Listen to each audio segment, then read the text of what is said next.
Summer in Phoenix, Arizona can be prickly and relentlessly hot. But Suns fans are cucumber cool, basking in the home team's first ever lead in an NBA Finals. Giannis Antetokounmpo proved to be finals fit in Game 1, but couldn't do enough to help the Bucks overcome a 20-point Suns lead. Tonight, the Heat cranks up even more for Milwaukee as they try to avoid an 0-2 Finals hole. Welcome into Phoenix Suns Arena here in Arizona. It's live from the Finals presented by YouTube TV. Great to have you with us once again. Matt Weiner, champions all over the show. Steve Smith, Isaiah Thomas here in Phoenix. And, of course, Kenny Smith and Shaquille O'Neal back with us again for Game 2. Fellas, good to have you with us as well. 48 hours ago, we were wondering whether Giannis Antetokounmpo would be available to play in Game 1. And, Shaq, he did. 20 points, 17 rebounds in 35 minutes. 35 minutes that the Bucks actually won by a point. We've seen him. What's your expectation for Game 2 tonight? Well, I think it was a feel-like game for himself. Even though he was back, he probably was still a little timid. But now that he knows that he can play, I think and I hope he realizes that 20 points is not enough. You never really know how to become a champion until that time comes. However, when you're tired of losing, when you're tired of, being defeated, you just dig deeper inside and you say, you know what, I have to rise to the occasion. They got down by 20. He only had 20 points. I know he averaged 40 versus the Suns during the regular season. In order for them to have a chance, he's going to have to be up in that 35 range. And, he just has to do more. And all superstars had to do it. Kenny had to do it and hitting 7 threes. Steve Smith had to do it. Isaiah Thomas had to do it. I have to do it. If you want to get your team over the hump, you have to be spectacular. Not good, not great, spectacular. Spectacular, Shaq is calling for tonight as you see the scene down on the floor, similar to what we saw a couple of nights ago, Zeke. Giannis only got up 11 shots in Game 1. How do they get him more involved offensively? He has to be more forceful himself. And not only does he have to be more forceful, but he's got to not only penetrate, drive the basketball, Smitty, and get others involved, but, 11 shots is not good enough for him. As Shaq said, you got to be spectacular in these moments. You got to be big time in these moments. As we see him driving to the basket, he's got to put some pressure on Ayton. He's got to get him in foul trouble. And whenever, he's got small people on him like that, it's barbecue chicken, right, Shaq? I mean, that barbecue chicken. And he's got to make his presence felt in a big, major way. He's the biggest player on the floor. He's the most athletic player on the floor, and he's got to show up tonight and have a great performance. And we'll see how often Mike Budenholzer goes to those small lineups tonight where Giannis is playing the 5-man. Offensively, Kenny, the Bucks have been scrutinized and criticized a lot for stagnant offense with Giannis basically facing a whole team of defenders staring at him and dribbling the ball. How can they get him going downhill and into the restricted area where he's most effective? Well, again, like Isaiah said, a lot of that is controlled by what he does. I think, that's the first thing to get him downhill. The other part is you have to have defensive stops. So when you make stops, Chris Paul was on fire in the third quarter. Booker was on fire in the second quarter. So you're playing against a half court. So you have to get stops so you can rebound and run. That's how you win championship. Stops, rebound, run. And they weren't able to make stops, so then they couldn't rebound, then they couldn't run. So it all starts on the defensive end, being able to get in transition. Yeah, and in the paint, Smitty, the Bucks have dominated their opponents through the first 3 rounds of the playoffs, plus 200-something in those 3 rounds, -2 in Game 1 against Phoenix. Well, I look at it like this. If you have Giannis setting a pick, which DeAndre Ayton is guarding him for Drew Holiday or Chris Middleton, preferably Drew Holiday, and he rolls, Jay Crowder's on Brook Lopez. So he's the guy got to pick him up. Advantage the Bucks. So I think if you look at the Bucks, you need to play like Phoenix. DeAndre Ayton at the beginning of the year where Chris Paul was picking and popping to the elbow, they had their talks. Everything is a role for him. But the guy that got to collect him is Jay Crowder coming off Brook Lopez.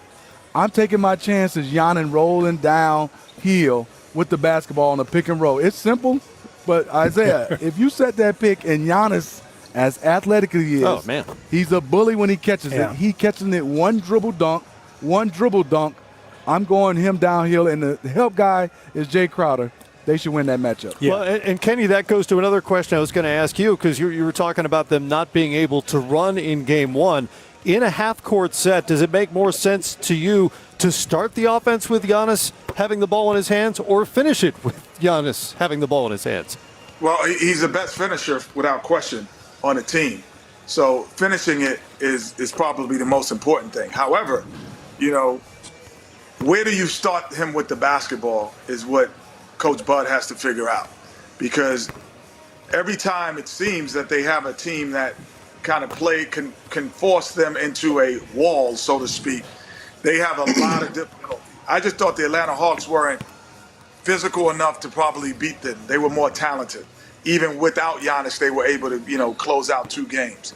But, this is a talented Phoenix team. The year before, Toronto.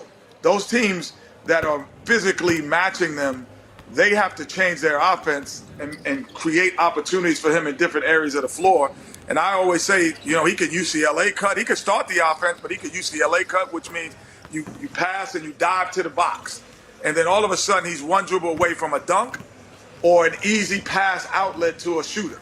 But I think out here where he's practicing now, it still allows people to guard him easier. This, to me, allows people to guard him easier. He takes tougher shots right in those areas of the floor. Yeah, when he's facing the rim, the defense can set. They can put themselves wherever they want to be and anticipate what he's going to do. Does he need to change his ways tonight, or do the Bucks need to use him differently? The Bucks definitely need to use him differently, because he doesn't have the advantage when he's standing out front with the basketball.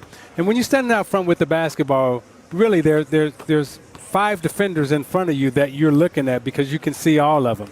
However, if you start him in the restricted area where he's most effective at, and then pass the ball to him while he's already in the restricted area, now you've accomplished what you wanted to accomplish, and that's penetrate the basketball and put it in the paint.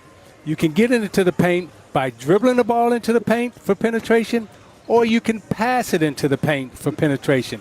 We got Shaq, Kenny Smith, the other Steve Smith, myself. We're up here, right? And we all penetrated the basketball, Kenny and I, but Steve Smith and Shaq, their penetration started when the ball came into them. So there's 2 ways of doing it. You can dribble or pass it, and Shaq, probably the best at getting it inside the post and dominating and finishing. Hey, Shaq, you talk a lot about what superstar players need to demand to be at their best. And you said a moment ago Giannis needs to be spectacular tonight. He's not that kind of personality. At least that's not the sense you get from the outside, that he's going to demand a lot. What should he say to his coach and his teammates tonight? Well, I would have to disagree with you. I didn't know he averaged 40 versus Phoenix during the regular season. So if you did it before, you should always do it. Their rule should be, and I agree with everyone on the panel, when we get a stop, we run and get the ball to me. Nobody can stop me. When we're in a half court, we're looking for Drew to be aggressive. We're looking for me to come off pick and rolls, and we're looking for Chris Middleton. That should be their whole strategy for the whole year.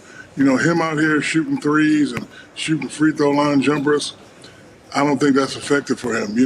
A lot of people, they always tell us big guys, when they see us dominate at something, well, he needs to develop a 15-footer and shoot a 3. I don't think he does. If you shoot the high percentage shot and dominate your opponent in the paint, that's all you need. They're not doubling them. They're not tripling them. He should barbecue chicken alert these boys to death. Just kill them to death. Like him, 7-foot guy shooting jumpers when you're not really a jump shooter.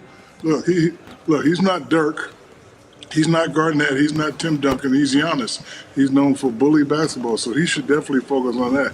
And you see the great Vin Baker sitting over there. I saw Vin Baker the other day. I said, I didn't know he was coaching the Milwaukee Bucks. You were great in the post. You had a lot of moves. How come you're not teaching Giannis some of those moves? And his reply was, we're getting to that. So this summer, whether he wins or not, I think he needs to, get with Vin, get with Hakeem Olajuwon, and definitely develop a post game. Because, look, it's okay to shoot threes, but if I'm 6'11", that athletic, that strong, and that fast, and I got little guys guarding me, shoot a jumper for what?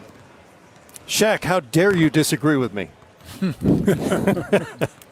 I'm kidding. sorry. I'm kidding. I think we actually are pretty much in agreement on this matter, as a lot of folks are when it comes to Giannis and what he is, what he isn't, and what he should be for the Bucks. They'll need him sooner than this summer tonight in Game 2 to avoid 0-2. Coming up here, one dream realized, 3 more wins to reach another for Chris Paul. His conversation with Smitty is next.